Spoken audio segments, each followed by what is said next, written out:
औलियाए उम्मतिही अजमाईन अम्मा बाद फ़अऊज़ु बिल्लाहि मिनश शैतानिर रजीम बिस्मिल्लाहिर रहमानिर रहीम इन औलियाउहु इल्लल मुत्तक़ून सदक़ल्लाहुल मौलानुल अज़ीम इन्नल्लाहा व मलाइकतहु युसल्लूना अलन नबी या अय्युहल्लज़ीना आमनू सल्लू अलैहि व सल्लिमू तस्लीमा अल्लाहुम्मा सल्लि अला सय्यिदिना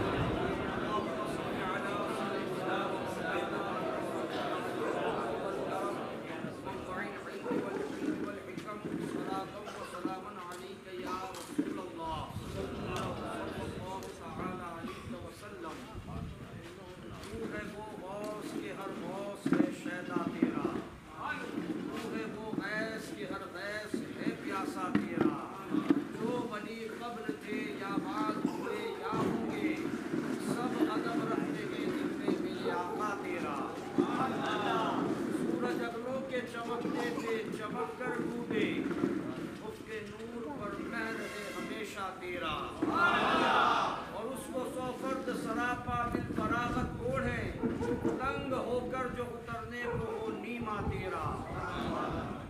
अज़ीज़ान मिल्लत इस्लामिया, अल्लाह को जो मंजूर होता है वही होता है। ये हमारी आजमाइश भी है, हमारा इम्तिहान भी है, लेकिन हम गौसे पाक रज़ी अल्लाह ताला अन्हु की महफिल में आए, न हम माइक के मोहताज हैं न लाइट के मोहताज। हम तो फैज़ान गौसे आज़म लेने आए। अगर माइक नहीं भी है तो मुझे जहाँ तक गया से इंशाअल्लाह आवाज़ पहुँच रही होगी।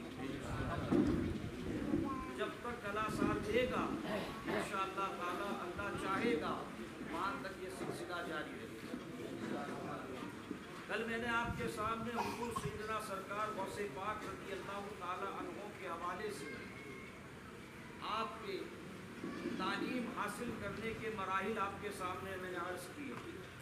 हुजूर गौसुस सकलैन रज़ी अल्लाह ताला अन्हु ने कितनी तकलीफ़ें बर्दाश्त की, कितनी सऊबतों को बर्दाश्त किया, किस लिए?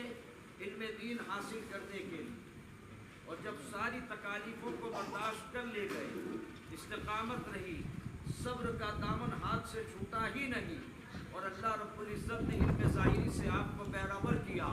यकीनन आप उस ख़ानदान से हैं कि जिस ख़ानदान में इल्म विरासत के साथ चलता आया। उसके बावजूद आप इल्म हासिल करने के लिए जीलान से बगदाद का सफ़र करते हैं और अल्लाह रब्बुल इज़्ज़त के फज़्ल व करम से आप इल्म दीन हासिल करते हैं और आप ज़ाहिरी उलूम व फ़नून से फ़ारिग़ होने के बाद इबादत और रियाज़त की ज़िंदगी गुजारना शुरू करते हैं। यहाँ तक कि तारीख़ में आता है कि आलिम और फाजिल होने के बाद भी गौसे आज़म रज़ी अल्लाह ताला अन्हु ने 25 साल तक इबादत और रियाज़त में गुजार दिए। न आपने कभी वाज़ किया, न आपने कभी तबलीग फरमाई। ज़ाहिरी तौर पर यानी लोगों में जो जिस तरीके से जलसे मुनक़िद होते हैं, वाज़ो नसीहत की महफिलें होती, गौसे पाक ने उसका सिलसिला आगाज़ नहीं किया। आप 25 साल तक फारिग होने के बाद इबादत और रियाज़त करते रहे। एक दिन आप खुद फरमाते हैं कि जो है शव्वालुल मुकर्रम का महीना था, 521 हिजरी थी, ज़ोहर से पहले का वक्त था। गौसे पाक रज़ी अल्लाह ताला अन्हु फरमाते कि मुझे नींद का गलबा आया, मेरी आँख लग गई। ज़ोहर से पहले फरमाते रसूल करीम सल्लल्लाहु अलैहि वसल्लम ख्वाब में तशरीफ़ लाए। ख्वाब में तशरीफ़ लाए और तशरीफ़ लाने के बाद आक़ाए कायनात सल्लल्लाहु अलैहि वसल्लम ने इरशाद फरमाया, बेटे अब्दुल कादिर बात क्यों नहीं कहते, रुश्द व हिदायत की बात क्यों नहीं करते, लोगों को नसीहत क्यों नहीं करते, लोगों को अल्लाह की तरफ क्यों नहीं बुलाते।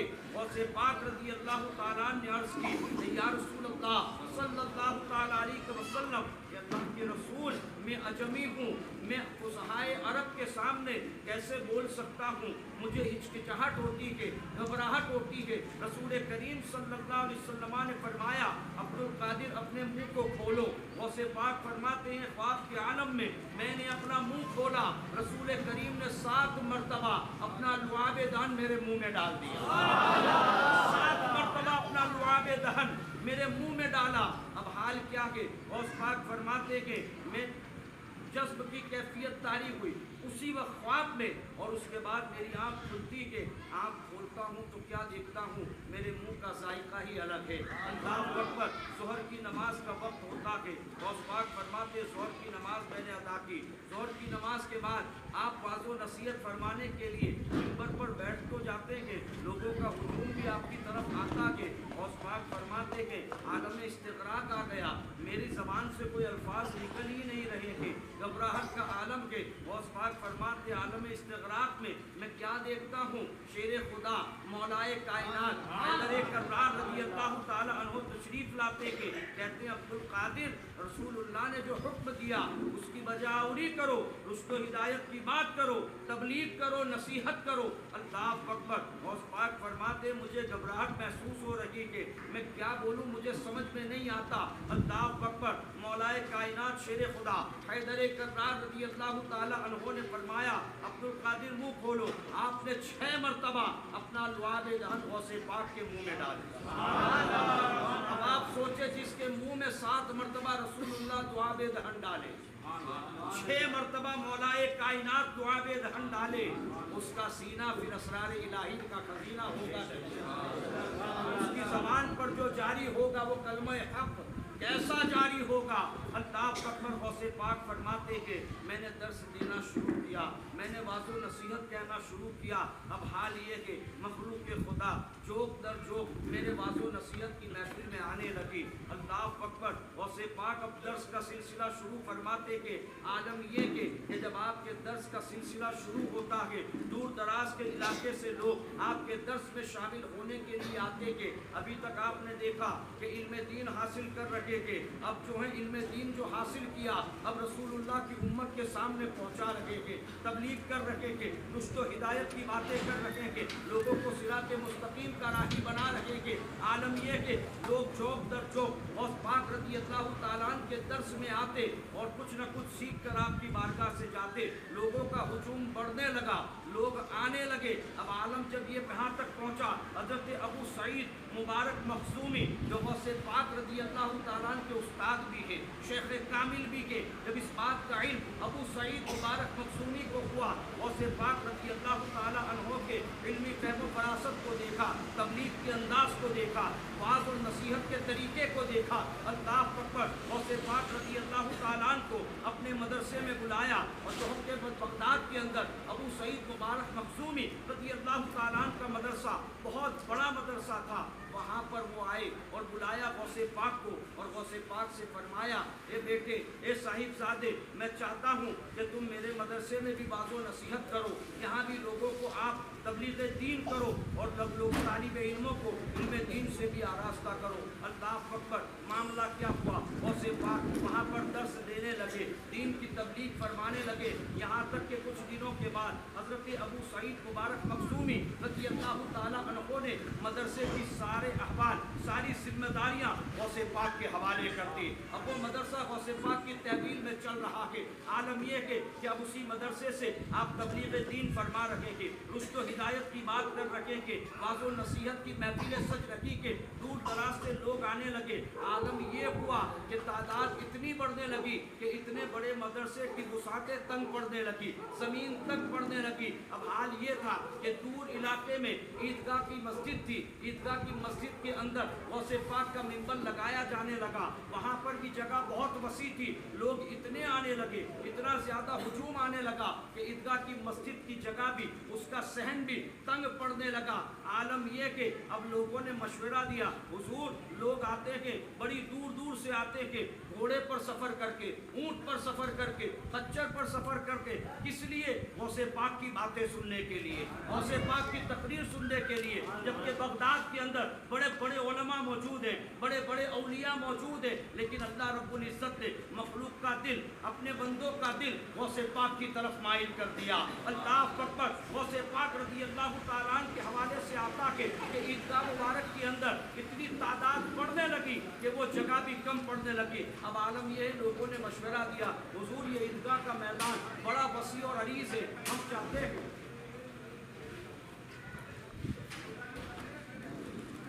दूर दरूद पाक पढ़े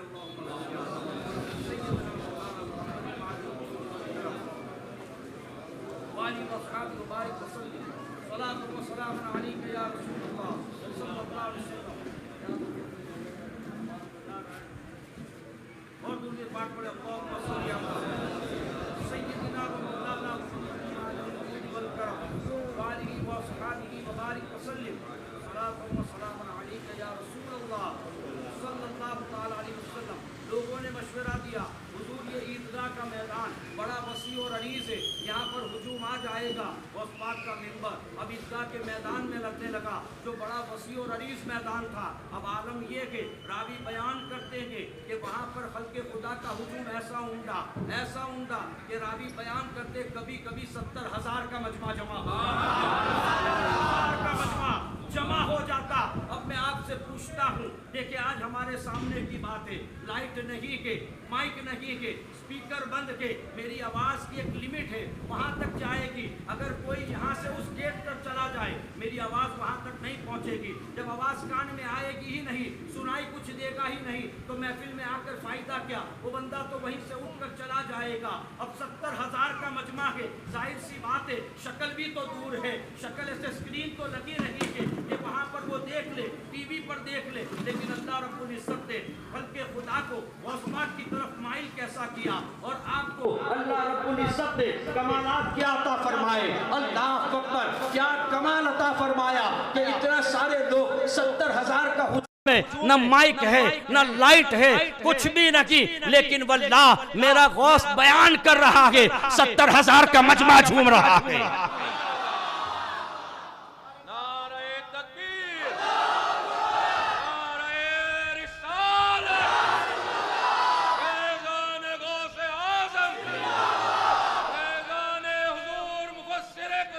जिंदाबाद।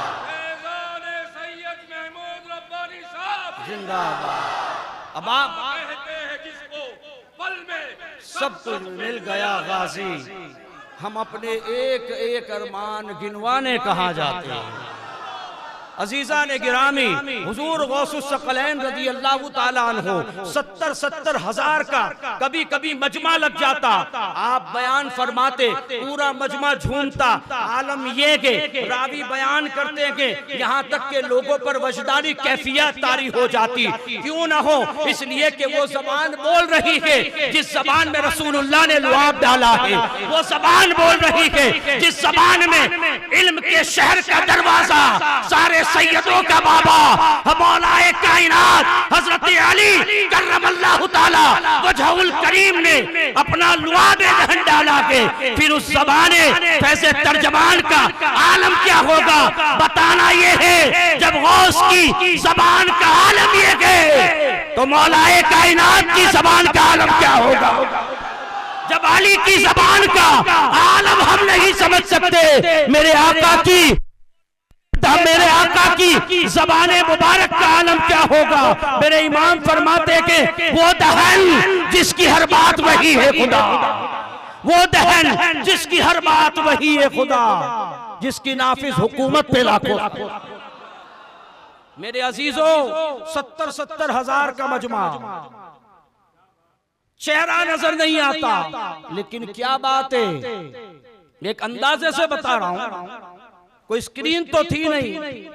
अगर आज यहाँ 2000 आदमी का मजमा सीधा लग जाए, मुकर्रिर का चेहरा धुंधला नजर आता है। 70,000 का मजमा है, लेकिन आलम क्या है, लोगों पे वजदानी कैफियत तारी, लोग अपने कपड़ों को फाड़ देते हैं। क्या इल्म हिकमत की बातें होंगी, क्या गौसे पाक रज़ी अल्लाह ताला अन्हु का दर्स होगा। जो कहते हैं हम तो पीर हैं, पीर कैसा हो, गौसे आजम जैसा हो।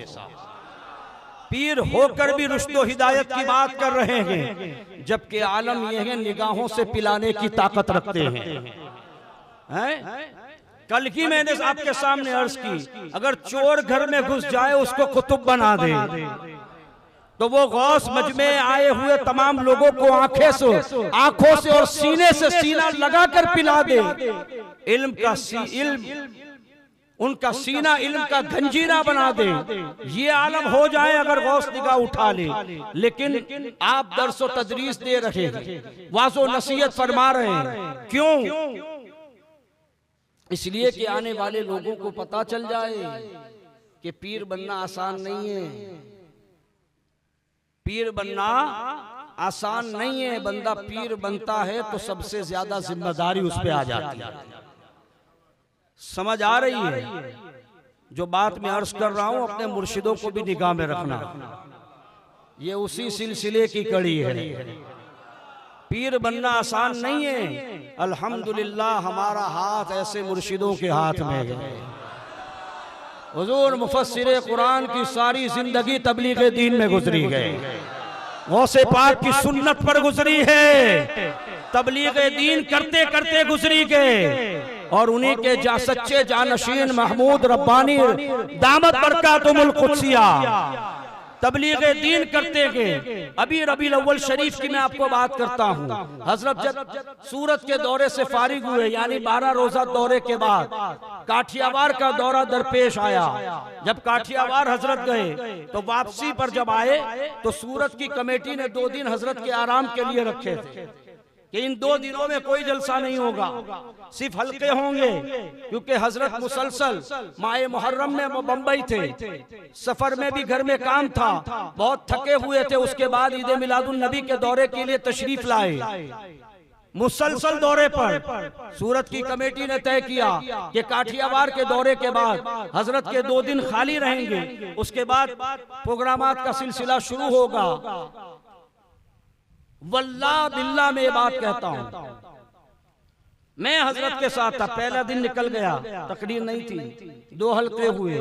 उस दिन हजरत ने कुछ नहीं बोला। दूसरे दिन मैंने बरजस्ता हजरत से पूछा, हजरत 2 दिन हो गए, कुछ आराम मिल गया होगा? हजरत की जबान से क्या निकला जानते हैं? हजरत ने ये फरमाया था, मौलाना इदरीस भी इस बात के गवाह हैं, हाफिज यासीन भी इस बात के गवाह हैं। हम लोग जब रात में हजरत के पास थे, मैंने कहा हजरत आराम मिला होगा, 2 दिन सुकून मिला होगा। हजरत ने ये बरजस्ता फरमाया, मौलाना मुझे ऐसा लगता है 2 दिन से मैंने जब काम नहीं किया ना तो मेरा बदन और सुस्त हो गया है। फरमाते हैं कि हमारी ग़िज़ा तो तबलीग़े दीन मुस्तफ़ा है। क्या फरमाया? हमारी ग़िज़ा, हमें कुव्वत ही वहां से मिलती है, हमें ताकत ही वहां से मिलती है। ये किसके तरीके पर अमल हो रहा है? ऐसे दरवेशों से मिलता है हमारा शजरा, जिनके कदमों में बड़े बड़े ताज पड़े रहते हैं। समझ रहे हैं?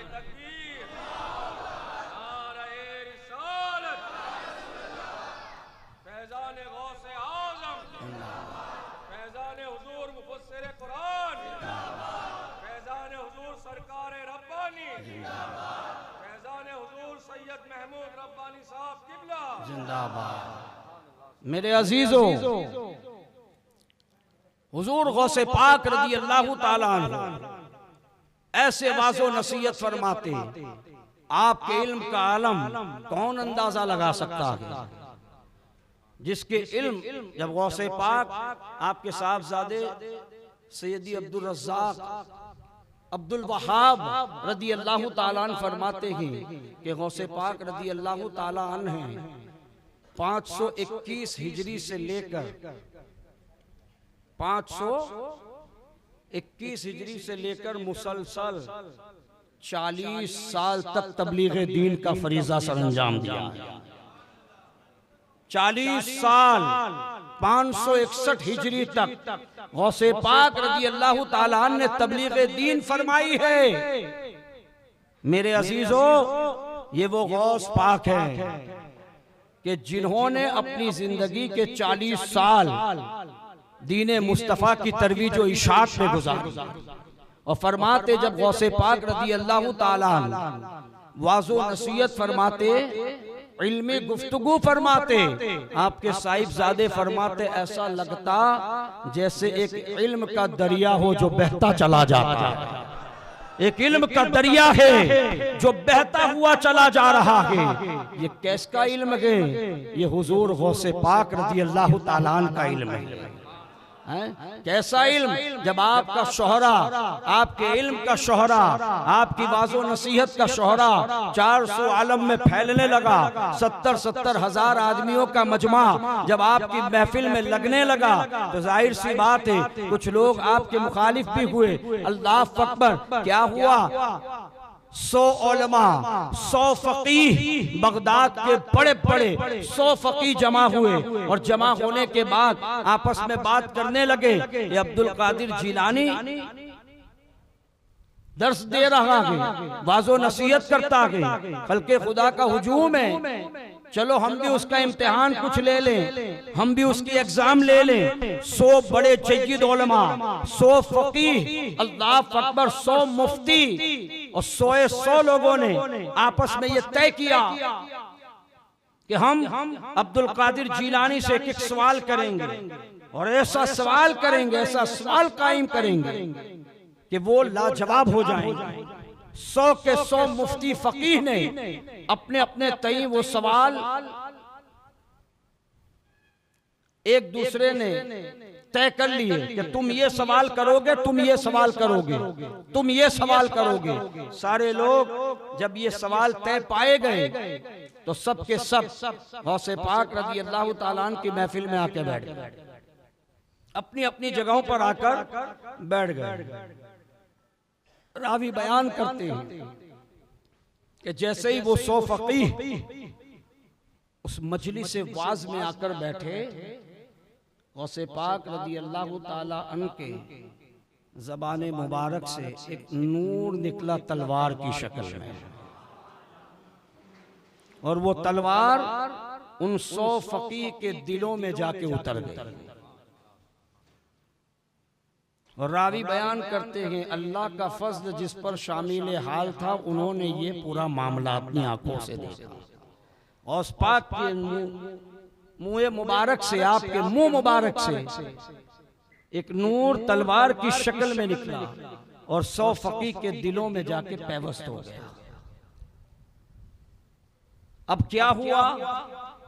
गौसे पाक वाज़ो नसीहत फरमाते जा रहे हैं, अब उनकी हालत गैर होती जा रही है। सारे के सारे लोगों पर 100 के 100 फकीह वजद की कैफियत में आते हैं, यहाँ तक के वो 100 के 100 मुफ्ती अपने गरेबा को चाक करते हैं, अपने कपड़ों को फाड़ते हैं, वजद की आलम में आते हैं, अपने सरों पर दस्तार और अमामे उसको उतार कर नीचे रखते हैं और 100 के 100 तड़प कर गौसे पाक रज़ी अल्लाह ताला की कुर्सी की तरफ बढ़ते हैं और अपना सर गौसे पाक के कदमों में रख देते हैं। अल्लाह अकबर, जब ये सारे लोग माजरा देखते हैं, पूरे बगदाद में हाँ हूँ उसका शोर मचने लगता के पूरे बगदाद के अंदर एक सन्नाटा, एक कैफियत तारी हो जाती कि आखिर क्या हो गया। बगदाद के इतने बड़े फकीह गौस की बारगाह में आए जिन्होंने अपने गरेबानों को चाक कर दिया, न कोई सवाल हुआ है न कोई जवाब हुआ है। सारे के सारे लोगों ने अपने गरेबानों को चाक किया, अपने कपड़े फाड़े, अपनी दस्तारें तक उतार दी और गौस के कदमों में अपने सरों को रख दिया।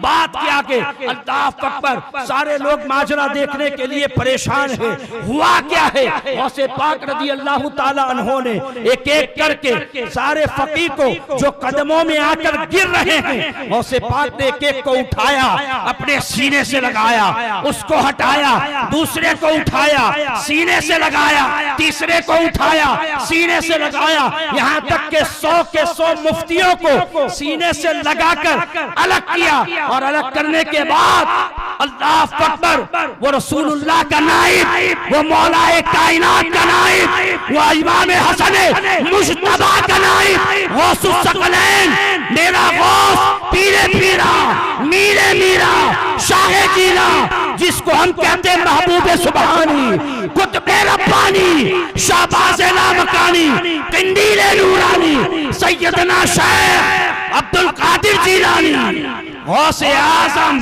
रज़ी अल्लाह ताला अन्हु ने फरमाया, आओ तुम्हारा सवाल भी बताता हूं, तुम्हारा जवाब भी बताता हूं।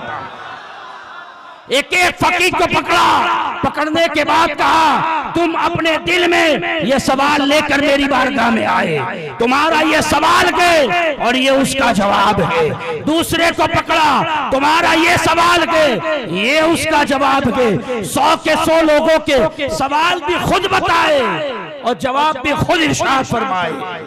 उसके बाद ये मामला हो गया, सारे लोगों ने उन उलमा को पकड़ा और पकड़ने के बाद पूछा क्या गौसे पाक ने फरमाया वो दुरुस्त फरमाया, क्या यही हाल हुआ? कहा बिल्कुल यही हुआ। हम जब सवाल लेकर बारगाह गौस में आए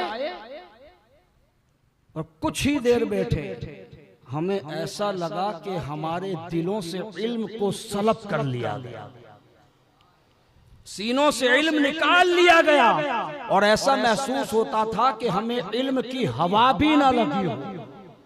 ऐसा महसूस हो रहा था क्या कि इल्म की हवा भी महसूस न हुई हो, ऐसा हाल हमारा हो गया। लेकिन वल्लाह गौसे पाक ने जो सवाल बताए वही सवाल हमारे दिलों में थे, लेकिन उसके जवाब जो उन्होंने अता फरमाए उस जवाब को तो हम कोई जानते भी नहीं थे। ऐसे जवाब अता फरमाए कि इस जवाब को तो हम सोच भी नहीं सकते थे। ऐसे जवाब सरकार बगदाद गौसे पाक रज़ी अल्लाह ताला ने अता फरमाए। 8 साल की उम्र, 8 साल तक मदरसा निजामिया में तालीम हासिल करी और इल्म का ये आलम, ये इसको इल्म लदुन्नी कहते हैं, जो अल्लाह की तरफ से अता होता है। गौसे पाक के हम जमाना एक बुजुर्ग है अल्लामा इब्ने जौजी, हजरत अब्दुल रहमान इब्ने जौजी, ये इतने बड़े मुहद्दिस गुजरे हैं, गौस पाक के जमाने के हम असर हैं। आप तफसीर लिखते, हदीस लिखते, आपने अपने तलामिज़ा को ये वसीयत की थी कि जिन कलमों से मैं तफसीर और हदीस लिखता हूँ उसके तराशे जो हैं मैंने अपने कमरे में रखे हैं। जब मैं इस दुनिया से चला जाऊं और मेरे गुस्ल के लिए जो पानी गर्म करूं तो उसी तराशे से वो पानी गर्म करूंगा। लकड़ी के तराशे थे।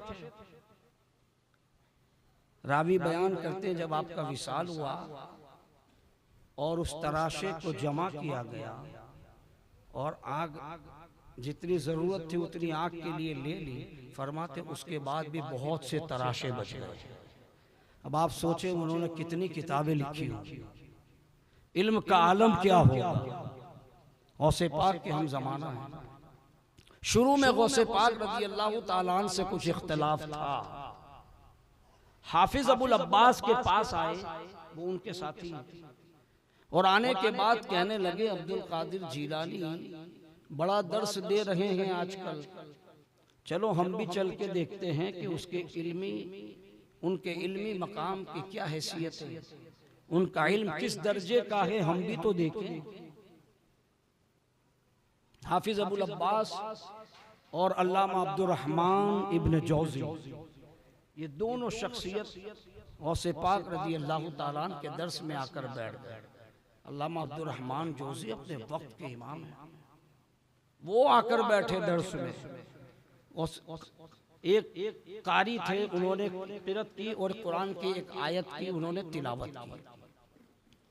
गौस पाक रज़ी अल्लाह ताला अन्हु ने उसका तर्जुमा बयान किया, उसकी तफसीर बयान की और उसका नुक्ता बयान। हाफिज अबुल अब्बास ने अल्लामा अब्दुल रहमान इब्न जौजी की तरफ देखा और कहा कि क्या आप जानते हैं? उन्होंने इस बात में सर हिलाया कि हाँ, ये तफसीर भी मैं जानता हूँ, ये नुक्ता भी मैं जानता हूँ। गौस पाक ने दूसरी उसी आयत की दूसरी तफसीर बयान की, दूसरा नुक्ता बयान किया। हाफिज अबुल अब्बास ने फिर अल्लामा इब्न जौजी को देखा, क्या आपको पता ही है? कहाँ मैं जानता हूँ। यानी वो दूसरी तफसीर जो गौस पाक ने बयान की इब्न जौजी को वो भी पता है। यहाँ तक कि गौस पाक उसी एक आयत की 11 तफसीरें बयां कर चुके हैं, 11 नुकात बयां किए। हाफिज अबुल अब्बास ने इब्ने जौजी की तरफ देखा कि क्या आप जानते हैं 11 तफसीर तक अल्लामा इब्ने जौजी ने कहा कि हाँ मैं ये तफसीर जानता हूँ। अब गौसे पाक ने 12वीं तफसीर बयान, 13वीं, 14वीं, 15वीं। अब हाफिज अबुल अब्बास उनको देख रहे हैं, अब वो न सर हिला रहे हैं न हाफिज अबुल अब्बास को देख रहे हैं, अब वो देख रहे हैं तो गौसे पाक को देख रहे हैं। अब अल्लामा जौजी देख रहे हैं तो गौसे पाक को देख रहे हैं। यहां तक कि गौसे पाक ने उसी एक आयत की 40 तफसीरें बयां फरमा दी। जब 40 तफसीर पर पहुंचे उसके बाद गौस पाक ने फरमाया ये तो काल है, अब आओ हाल की तरफ। गौस पाक ने फरमाया ला इलाहा इल्लल्लाह मुहम्मदुर रसूलुल्लाह। जैसे ही आपने ये फरमाया अल्लामा इब्ने जौजी ने अपने गिरबा को चाक किया, गौस पाक के कदमों में आकर गिर गए और आपके इल्म का एतराफ मान लिया। यकीनन गौसे पाक को अल्लाह रब्बुल इज्जत ने ये इल्म, ये मकाम, ये वुसातें, ये बुलंदियां अता फरमाई कि अल्लामा इब्ने जौजी जैसा अपने वक्त का मुफस्सिर और मुहद्दिस वो खुद गौसे पाक के इल्म के रिफात को माने, आपकी बुलंदी का इकरार करे। अब आप सोचिए अल्लाह ने गौस पाक को क्या इल्म से अता फरमाया होगा, कैसा इल्म नवाजा होगा। ये गौसे पाक के इल्मी वुसात का आलम है। तो देखें मैंने पहले इल्म की बात की है, विलायत की बात बाद में आती है। आजकल लोग विलायत की बात करते हैं, हर पीर वली, लेकिन आलिम बनना जरूरी नहीं। गौसे पाक को देखे ना, पहले इल्म हासिल किया है। हुजूर गरीब नवाज को देखे इल्म हासिल किया। जितने भी औलियाए कामिलीन गुजरे हैं सब के सब आलिम बाअमल गुजरे हैं, सब के सब इल्म दीन हासिल करने वाले गुजरे हैं, सब ने इल्म हासिल किया। आज अगर कोई कहे कि हमें इल्म की क्या जरूरत, हम तो पीर के बेटे पीर हैं, मेरी बात समझिए, हम तो पीर साहब के बेटे हैं, हम तो पीर हैं। तो मैं पूछता हूं पीर के लिए शराइत में से एक शर्त यह भी है कि वो आलिम दीन हो, है क्या? वो इतना इल्म रखता हो कि जरूरत के मसाइल किताबों से निकाल सके, खुद भी उस पर अमल करे, अपने मुरीदों को भी अमल करवाए। इतना तो इल्म होना। पीर बन के बैठ जाना इतना आसान तो नहीं, उसकी जो मामलात है उसको पूरा करना होता। गौस पाक को अल्लाह रब्बुल इज्जत ने कैसी विलायत अता फरमाई, कैसा मकाम व मनसब अता फरमाया। आला हजरत इमाम अहले सुन्नत अशा इमाम मोहम्मद रजा मुहद्दिस बरेलवी फरमाते हैं उसको 100 फर्द सरापा बिल फरागत ओढ़े, तंग होकर जो उतरने को हो नीमा तेरा। 100 फर्द। आला हजरत फरमाते हैं औलियाए किराम के अंदर मकाम और मर्तबे के एतबार से अलग अलग दर्जे हैं और सूफिया ने उसके नाम तजवीज़ किए हैं, जैसे कि कुतुब, अब्दाल, गौस, गौसुल अगियास, फर्द, फर्दुल अफराद, औताद, ये सारे मनसबे विलायत है, उसके दर्जों के नाम हैं जो सूफिया किराम ने तजवीज़ फरमाए हैं। आला हजरत फरमाते हैं कि मनसबे विलायत में सबसे ऊंचा मकाम मकाम गौसियत का है, उसके बाद फर्दुल अफराद का है और उसके बाद फर्द का है। ये नीचे से ऊपर से नीचे का दर्जा सरकार आला हजरत सूफिया की जबान में बयान फरमाते हैं। फर्द ये विलायत का एक दर्जा है, समझ गए? अब आप आला हजरत के शेर को समझे। आला हजरत कहते हैं इसको 100 फर्द, समझ गए? वली, इसको 100 फर्द, एक फर्द नहीं। जो मकाम फर्दियत पर फाइज है वली, ऐसा एक नहीं, कितने? 100। उसको 100 फर्द सरापा, सर से लेकर पैर तक बिल फरागत ओढ़े, आसानी के साथ ओढ़ लें।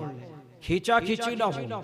मिसाल के तौर पर एक शाल है, चादर है, सिंगल है, अब उसमें दो आदमी खींचे, दो आदमी सोएंगे, ठंडी का वक्त हो, लेकिन चादर एक सिंगल बेड की और उसमें दो बंदे घुसेंगे तो हाल क्या होगा?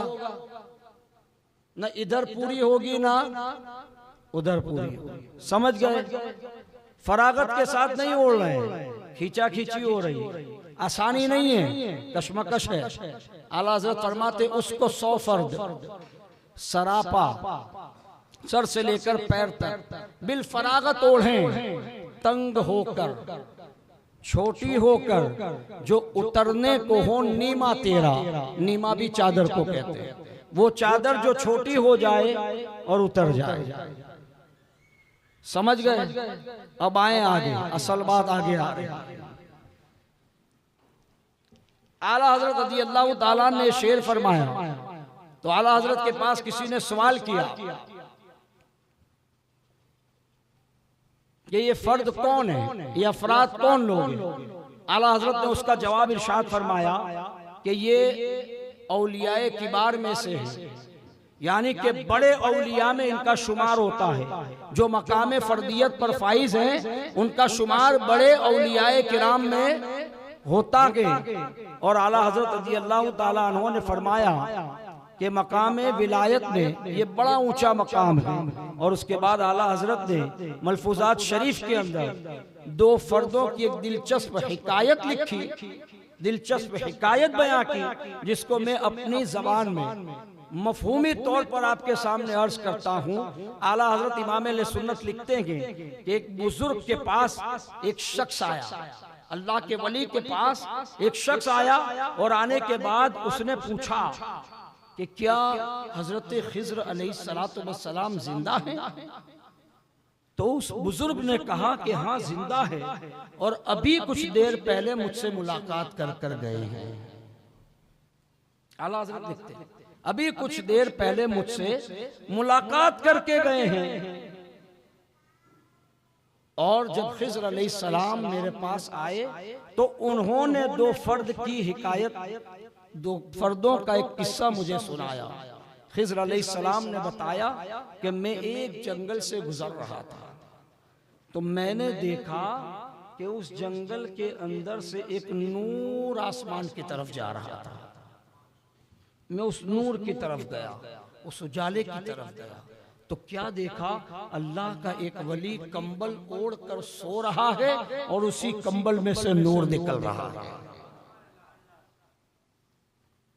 हजरत खिज़्र अलैहिस्सलाम फरमाते मैं उसके करीब गया, उसके अंगूठे को जुम्बिश दी पैर के, उनको उठाया और उठाने के बाद जब वो उठ गए तो खिज़्र अलैहिस्सलाम ने फरमाया कि अपने वक्त को बर्बाद न करें, खुदा की याद में मसरूफ हो जाए, अपने वक्त को जाये न करें, अल्लाह की इबादत में ये वक्त सर्फ करें। जैसे ही हजरत खिज़्र अलैहिस्सलाम ने ये कहा, उस अल्लाह के वली ने कहा ये खिज़्र तुम अपना काम करो, मुझे अपने हाल पे छोड़ दो। अल्लाह का वली कह रहा है तुम अपना काम करो, मुझे अपने हाल पर छोड़ दो। अल्लाह अकबर।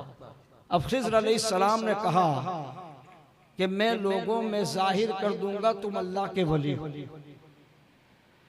अल्लाह के वली ने कहा तो तुम कहां बचोगे? अगर तुम मेरी बारे में लोगों को बताओगे मैं भी लोगों को बता दूंगा कि ये खिज़्र है।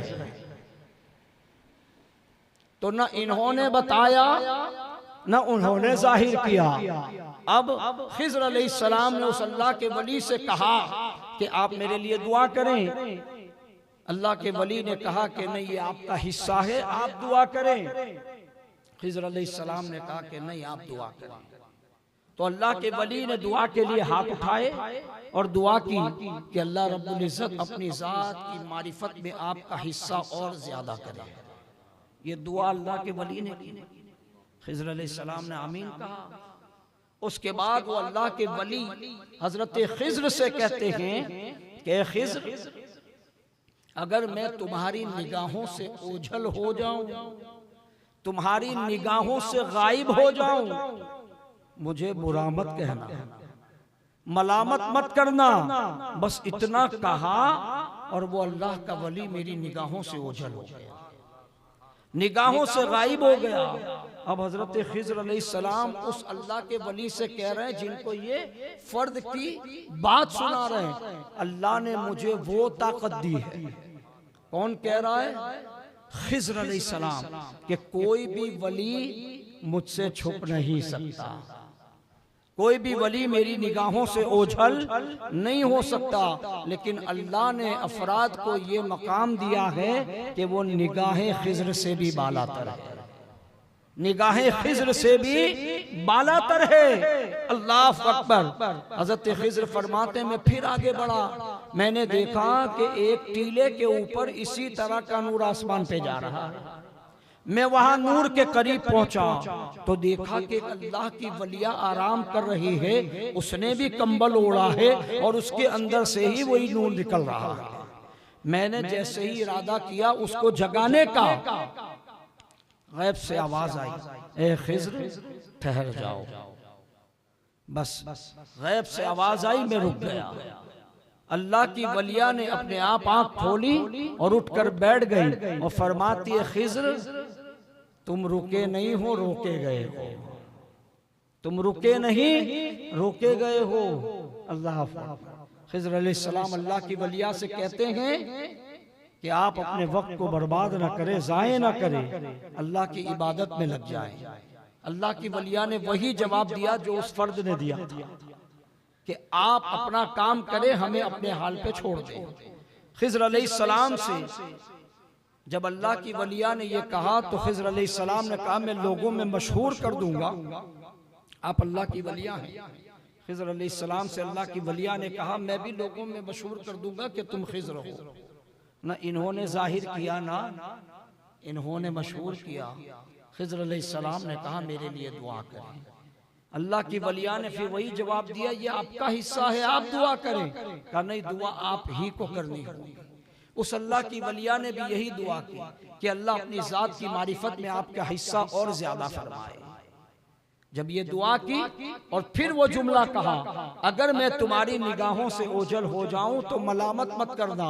खिज़्र अलैहिस्सलाम ने कहा कि 1 मिनट रुकिए, थोड़ी देर रुकिए और मेरी बात का जवाब देते हुए जाएं, उसके बाद आप जाए तो चली जाएं। कहा क्या है, सवाल करो। खिज़्र अलैहिस्सलाम ने पूछा मैं आपसे ये इल्तिमास करता हूँ कि फला जगह से मैं आ रहा था, मुझे इसी तरह का नूर आसमान की तरफ जाते हुए नजर आया, क्या वो आपकी जान पहचान के गए?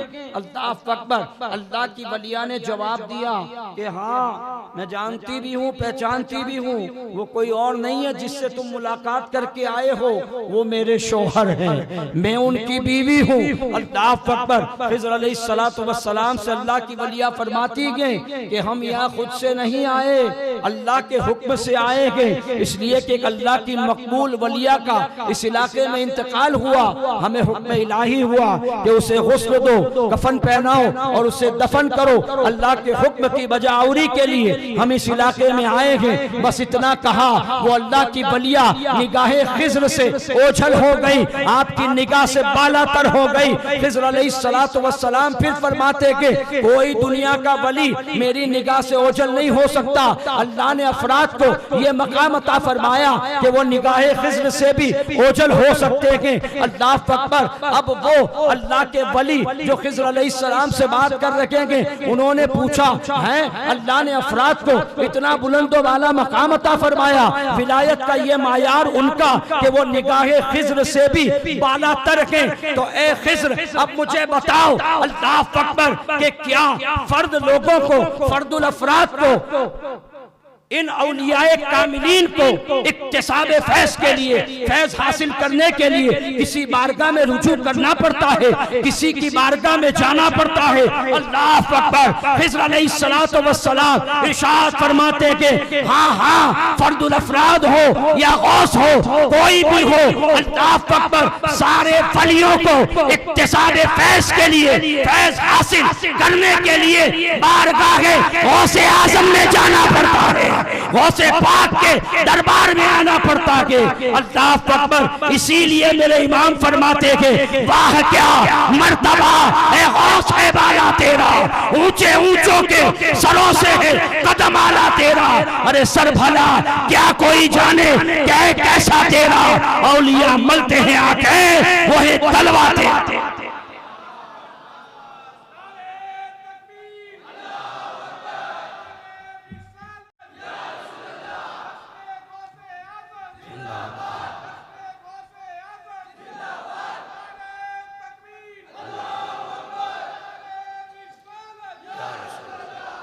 ये हुजूर गौसे पाक रज़ी अल्लाह ताला अन्हु का मकाम है कि फर्द को भी फैज लेने के लिए गौस पाक की बारगाह में आना पड़ता है।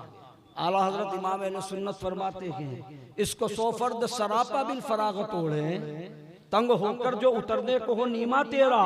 100 फर्द आला हजरत फरमाते हैं कि अगर फर्द की विलायत एक फर्द 100 नहीं एक फर्द की विलायत को फैला दिया जाए तो फरमाते हैं जमीन और आसमान की वुसातें भर जाए। उसकी विलायत का ये आलम है एक फर्द की, लेकिन आला हजरत फरमाते हैं 100 फर्द। एक फर्द की विलायत का जब ये आलम तो 100 फर्द की विलायत का आलम क्या होगा। लेकिन अब आगे बढ़े, फरागत के साथ ओढ़ लें। इसके साथ 100 फर्द वो पोशाक वो चादर ओढ़ लें जो गौसे पाक रज़ी अल्लाह ताला अन्हु की विलायत के बदन पर तंग हो गई हो। गौस पाक के विलायत के बदन पर जो चादर तंग हो जाए उसमें इतनी समाई है कि 100 फर्द आसानी के साथ उसको ओढ़ ले। जब फर्द की विलायत का ये आलम है, सोचें जो फर्द फैज लेने गौस के पास आते हैं उस गौस की विलायत का आलम क्या क्या। समझ आई? उस गौस को अल्लाह रब्बुल इज्जत ने कैसा कमाल अता फरमाया होगा। अरे गौसे पाक तो गौसे पाक है। गौसे पाक रज़ी अल्लाह ताला अन्हु की बारगाह की तरबियत याफ्ता है, अल्लाह ने उनको भी बाकमाल बनाया है।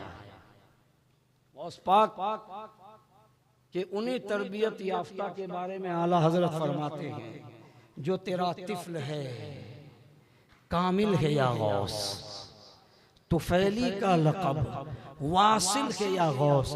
गौस पाक के एक मुरीद शेख अहमद गौस पाक की बारगाह में आते हैं। आने के बाद अर्ज करते हैं, बहुत इख्तिसार के साथ अर्ज करते हैं और अर्ज करने के बाद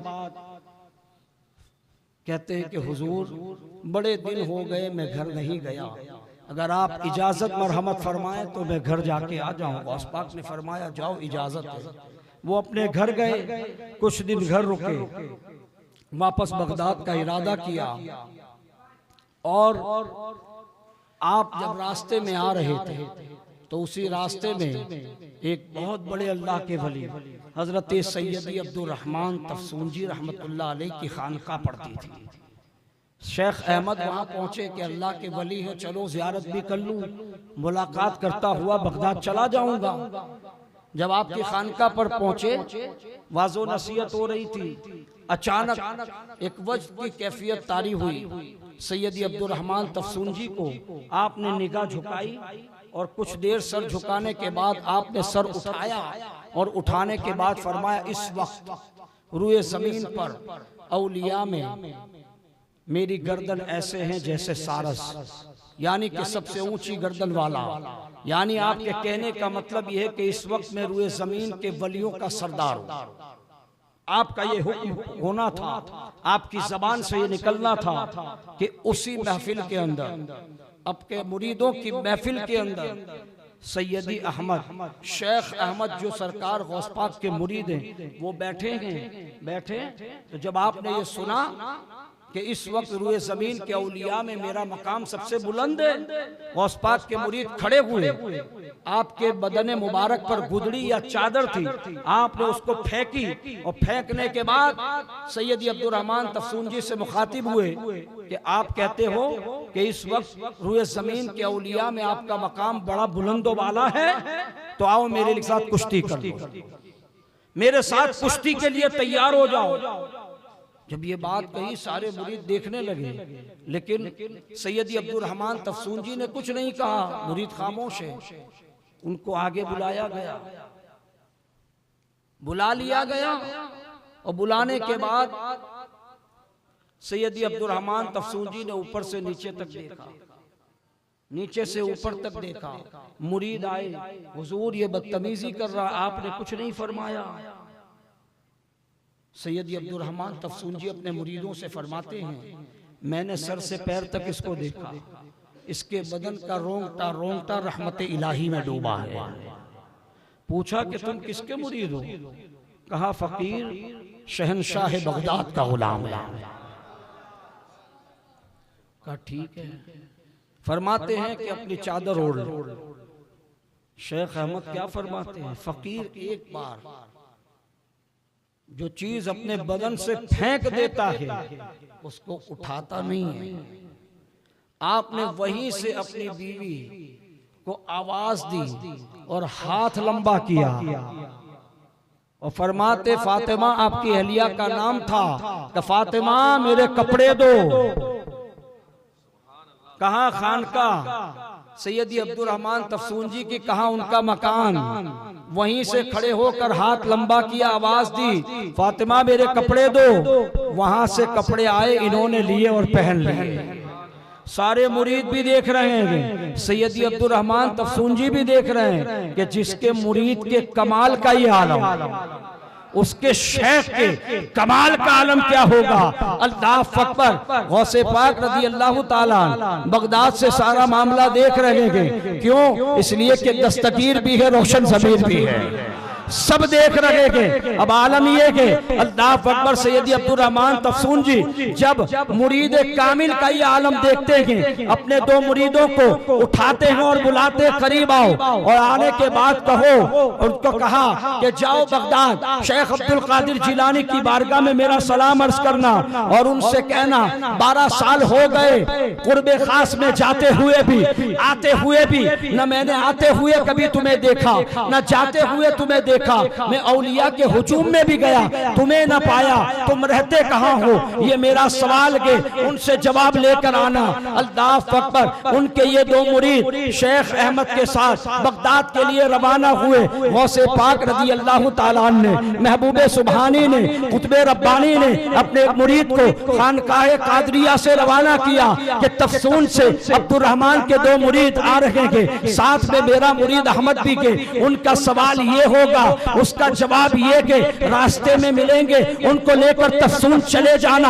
अल्लाह अकबर। हजरत सैयदी अब्दुल रहमान तफसून जी के मुरीद शेख अहमद की मैयत में बगदाद के लिए निकलते हैं। यहाँ से गौसे पाक का भेजा हुआ फरिश्तादा, आपका गुलाम, आपके मुरीद उस जवाब को लेकर तफसून की तरफ रवाना होते हैं। गौस पाक के फरमान के मुताबिक रास्ते में सैयदी अब्दुल रहमान तफसून जी के मुरीद भी मिलते हैं और सैयदी अहमद भी मिलते हैं। उन तमाम लोगों को लेकर अल्लाह अकबर। कहो कि सरकार ने जवाब इनायत फरमा दिया कि अब जो मुरीद सवाल लेकर जा रहे हैं वो और हैरान के कि अभी सवाल पहुंचा नहीं बगदाद, जवाब पहले आ रहा है, जवाब पहले आ रहा है। अल्लाह अकबर। उनको लेकर तफसून में अब्दुल रहमान तफसून जी की खानकाह में पहुंचते के गौस पाक का सलाम पेश किया जाता है, जवाब भी इनायत किया जाता है। उसके बाद आपके मुरीद सैयदी अब्दुल रहमान तफसून जी से गौसे पाक का जवाब इरशाद फरमाते कि सरकार बगदाद ने फरमाया, आपका सवाल ये है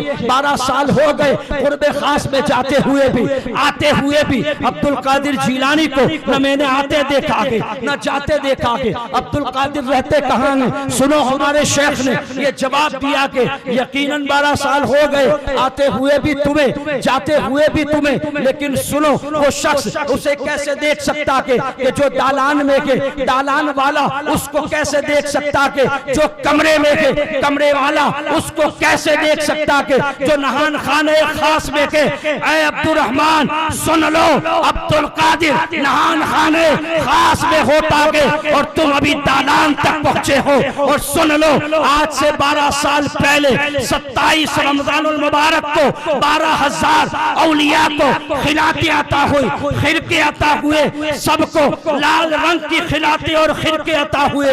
तुम वो तन्हा थे जिसको हरे रंग के खिरके अता हुए, हरे रंग की खिलाते अता हुई। सही है कि नहीं? कहा बिल्कुल सही के फरमाते के उस वक्त अब्दुल कादिर नान खाने खास से तुम्हें देख रहा था।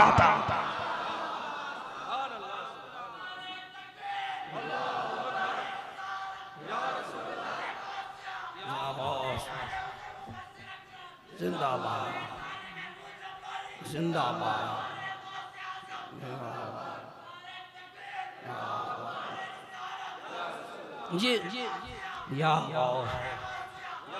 ये मकाम गौसे आजम है। आला हजरत का ये शेर अगर हम समझ लेना, हमारी जिंदगियां खत्म हो, गौस पाक के मनाकिब खत्म नहीं हो सकते।